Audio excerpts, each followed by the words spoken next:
జనవరి 18 ఆదివారం రోజున ములుగు జిల్లా మేడారంలోని హర్తా హోటల్ వేదికగా జరిగిన 27వ కేబినెట్ భేటీలో మున్సిపల్ ఎన్నికలు, జిల్లాల పునర్విభజన వంటి పలు కీలక నిర్ణయాలకు తెలంగాణ కేబినెట్ ఆమోదం తెలిపింది. రాష్ట్రంలో గడువు ముగిసిన స్థానిక సంస్థల భర్తీకి ప్రభుత్వం సిద్ధమైంది. ఇక రాష్ట్ర వ్యాప్తంగా ఉన్న 116 మున్సిపాలిటీలు, 7 కార్పొరేషన్లు మరియు 2996 వార్డులకు ఎన్నికలు నిర్వహించాలని కేబినెట్ నిర్ణయించింది. ఫిబ్రవరి 2వ వారంలోనే ఈ ఎన్నికలు జరగనున్నాయి. ఇక ఇప్పటికే వెనుకబడిన తరగతుల రిజర్వేషన్పై డెడికేషన్ కమిషన్ నివేదిక సమర్పించగా జనాభా ప్రతిపాదికన ఎస్సీ, ఎస్టీ రిజర్వేషన్లను ఖరారు చేశారు.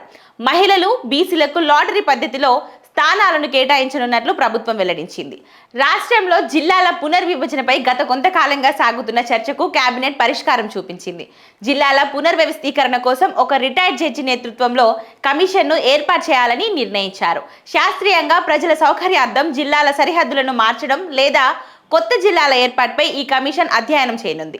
అలాగే ములుగు జిల్లా రైతాంగానికి మేలు చేసేలా సుమారు 143 కోట్ల వ్యయంతో పొట్లపూరు ఎత్తిపోతల పథకానికి కేబినెట్ ఆమోదం తెలిపింది.